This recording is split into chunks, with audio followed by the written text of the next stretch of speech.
জনপ্রিয় একজন উপস্থাপক, আপনার ফেসবুক সোশ্যাল মিডিয়ায় খুবই জনপ্রিয়, যাকে প্রতিদিন আমরা দেখতে পাই, যিনি বিভিন্ন রাজনৈতিক সংগঠনের সাথে দেখা যায় যে নেতাদেরকে এনে বেশ ভালোই ঝগড়া করেন। তো আজকে মাসুক ভাইকে আমরা খুব কাছে পেয়ে গেছি। মাসুক ভাই কসবা টিভির পরিচালক। আসসালামু আলাইকুম ওয়া রাহমাতুল্লাহ। রাজনৈতিক ব্যক্তিদেরকে নিয়ে কাজ করা আমার কাজ। আপনারা সামাজিক কাজ করেন, সেই কারণে সামাজিক মানুষের কাছে এসে নিজেকে একত্রিত করে অন্তত পরকালের জন্য কিছু রোজগার করতে এসেছি।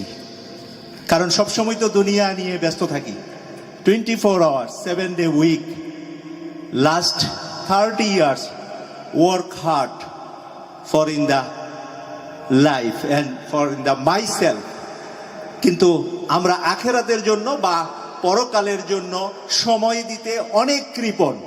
নামাজের সময় দ্রুত গতিতে নামাজ শেষ করার চেষ্টা করি, এখনই লাইভে বসতে হবে। আওয়ামী লীগ, বিএনপি, জামাত, জাতীয় পার্টির নেতারা অপেক্ষা করছে, সব সময় ব্যস্ত। এই সকল ব্যস্ততার ভিতরে আজকেও মাগরিবের আগ পর্যন্ত লাইভ শেষ করে দৌড়ে এসেছি।